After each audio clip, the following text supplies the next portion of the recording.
Am I the asshole for demanding my husband to pay me the $1,000 he spent behind my back? My husband, 33, and I, 31, used to have a 2-income home, but in 2020 we've lost our home and one of our incomes, his.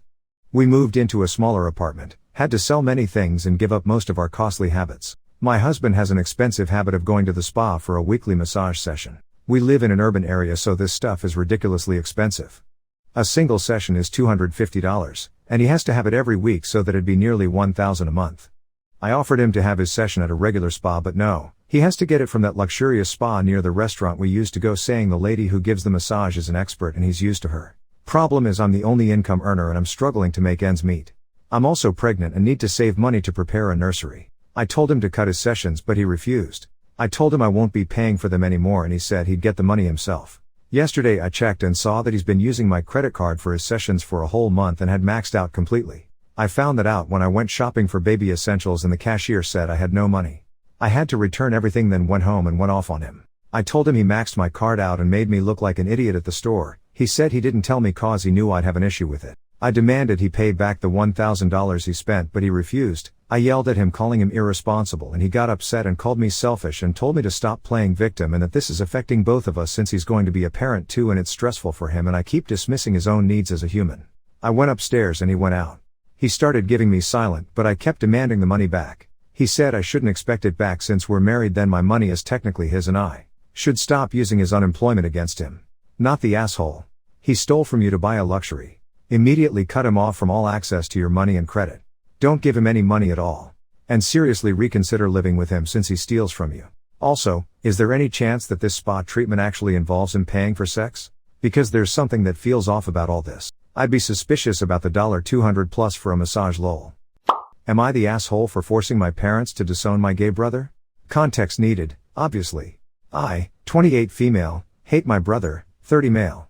He was always the golden child. I was an oops baby and they never wanted a girl. Plus I was a fussy baby compared to him, so I annoyed my mother. He hated me too and kept telling lies about me to my parents. If he stole something he would blame me and they believed him. He sabotaged all of my relationships. He bullied me. He forced my friends against me. My parents always took his side. I left home for college, managed to get a scholarship, as soon as I could. He stayed in my hometown, renting a place near my parents, paid for by them of course. They stopped contacting me. Our family group chat was always about brother and his achievements, and never sent me money. I live in another state now, married, my family was invited but didn't bother showing up for my wedding, and with second baby on the way. My husband's family is great, so that's helping me a lot. Anyways, my parents are very traditional. Male head of the family, tradition, all this crap. So my brother coming out shocked them. They absolutely demand blood-related descendants to carry on the family name. I should mention that I and my kids all have my husband's surname. Adoption is not an option, neither is surrogating, they accept only proper marriage. So, out of the blue, my brother contacted me. Apparently, my parents will disown him. He lives off their money, has never worked, unless he fixes the relationship with me, so that they can lay claim to my children. Since he is the cause I drifted away from my family, he isn't the sole cause. I blame my parents. He actually flew to my state, cried a lot, blamed all the bullying on his stress from being in the closet, yada yada. I told him to frick off. My family is dead to me and I don't care about him. He is now saying how I'm petty, willing to ruin an adult's life over childhood slights. Also that I'm homophobic, etc. But I refuse to be back in contact with my parents, as a backup source of blood-related grandbabies now that their golden child has failed them. Am I the asshole? Queer here, not the asshole. Your brother is an asshole in so many ways, but his homophobia claim is one I want to highlight. If you told him to frick off because he's gay, yes, that would make you homophobic. That's not why you said it though. You told him to frick off because he treated you terribly and didn't see any reason to be in your life until he needed something. That something being you and your family having contact with your wildly toxic parents. Frankly, I don't care if it really was just the stress of being closeted that had him acting that way, which I don't buy at all. That doesn't justify anything. If he calls you homophobic for not accepting his non-apology again, laugh in his face as you shut the door on it. You don't owe him, nor your parents, a damn thing. Do what you need to make sure they stay the hell away, and enjoy the beautiful family you made away from them. Am I the asshole for blowing up on mother-in-law when she told my kids that she won't hug them because my rule is dumb? Mother-in-law is something of a nightmare. 9 years ago when I got pregnant with my oldest, I told the family that we planned on emphasizing consent, so they needed to ask permission before any hugs or kisses, when the child was old enough obviously. Mother-in-law didn't like this at all. She called me crazy and a bad mom, but agreed she would respect it, but said she would never touch them because she isn't going to beg for love. I thought she would come around, but she hasn't. We had a candid talk a few years back and she swears she isn't trying to be passive-aggressive, but Phil is the only person she actually wants to touch anyway, and the idea of asking makes her so uncomfortable, she just can't.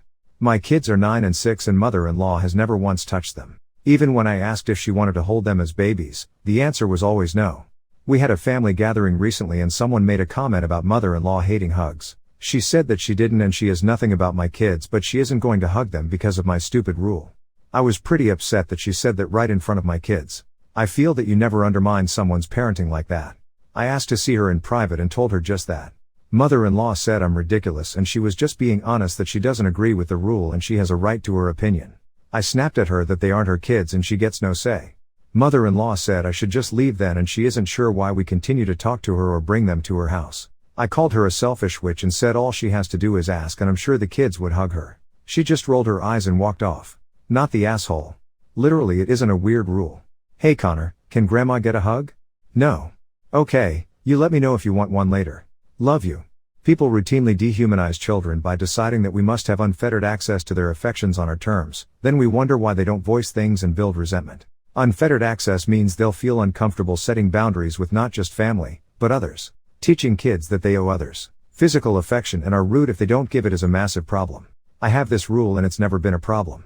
Sometimes my oldest doesn't even outright say no, but doesn't say yes. My mom immediately says that's okay. I love you and they have such a good relationship. Am I the asshole for banning my brother's girlfriend from my Easter celebration because she sent me a spreadsheet of chores and landscaping I need to do beforehand? My, male 31, brother Tom, male 28, has a girlfriend named Harper, female 25. They've dated for 4 years. They aren't married, they never want to, but Harper calls herself a sil. They have no kids and Harper doesn't work. This would be fine if they didn't struggle financially. They had to move in with my parents because of debt.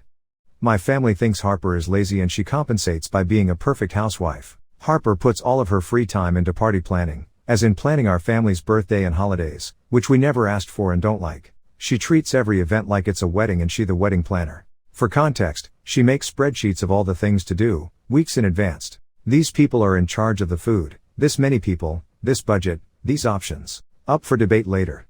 These people do decorations, cleaning up before and after, color scheme and attire suggestions. These people do entertainment, karaoke, games, music playlist, movies/slideshows. My family collectively rolls our eyes and says things like Harper, it's a birthday for a 1-year-old, my 1-year-old, there will be 10 people there, so frick off with this list. Harper pouts and is moody at the events because if only we did it this way it would be so much more special and memorable. I'm hosting Easter at my house because I have a large yard for the kids to hunt eggs. As usual, Harper sent the family spreadsheets for the event. Apparently my job as host is to properly clean my house, weed and mulch my flower beds and remove a dead tree on the edge of the property. There was a tips and tricks for lawn care she added at the bottom. Harper has decided to cook the food. Her budget is $120, $155 if I want a cake. I emailed her back and simply said, who invited you? She texted me a bunch of question marks. I texted back, unfortunately, there will be no +1s to watch my kids find eggs in the yard. If I let my brother bring a date then I'd have to let my other guests bring dates and we have already hit our budget of buying a grocery store ham. Sorry, I'm sure you understand how these things are. Best wishes. She stopped talking to me. My brother is mad at me. My dad thinks I'm petty. My sisters couldn't care less and my mom is happy though lol. She hates Harper.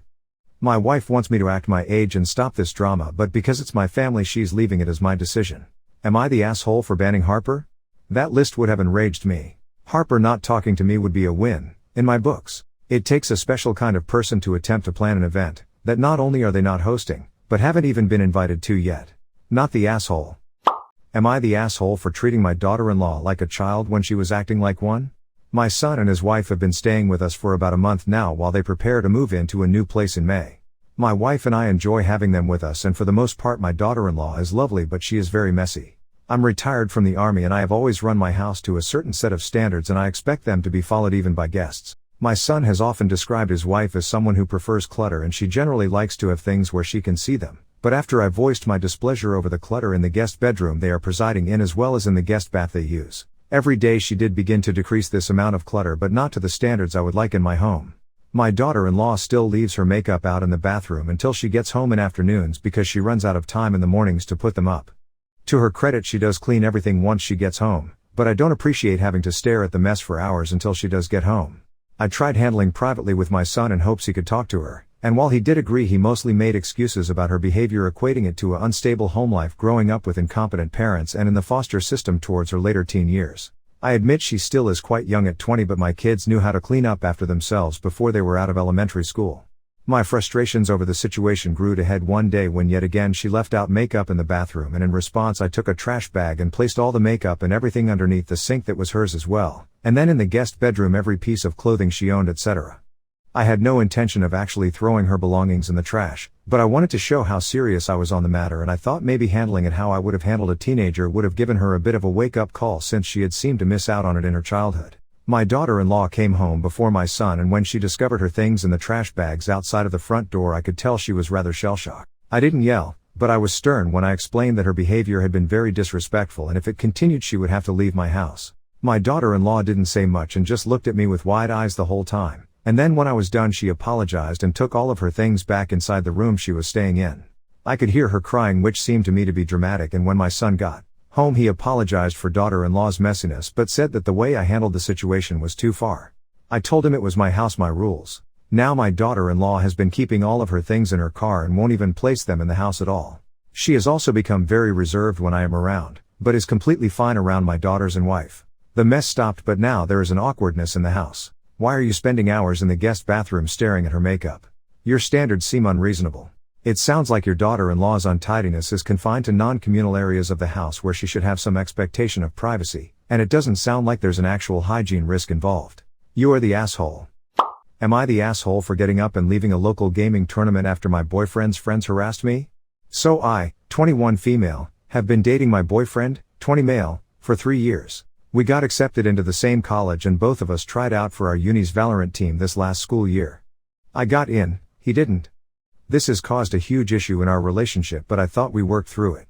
Well, there was a local gaming tournament for Val and my boyfriend begged me to play. First place prize was $1,200. Now I have been Radiant before, it's the highest rank you can be in the game. Right now I'm sitting a tier below that. My boyfriend's friends were going to join us and are all a little lower rank than me. Well, we got into our bracket today and I carried the hell out of them for 4 matches, like 30 plus kills each game. But we lost our 5th one. They started making passive-aggressive comments at me and I just choked. Well, 6th game comes around and they start making really sexist comments like, damn, girls really don't belong in games, huh? Or did your boyfriend carry you up? You are trash. Get back to the kitchen like a good girl. I thought my boyfriend would be mad, but he was just laughing with them.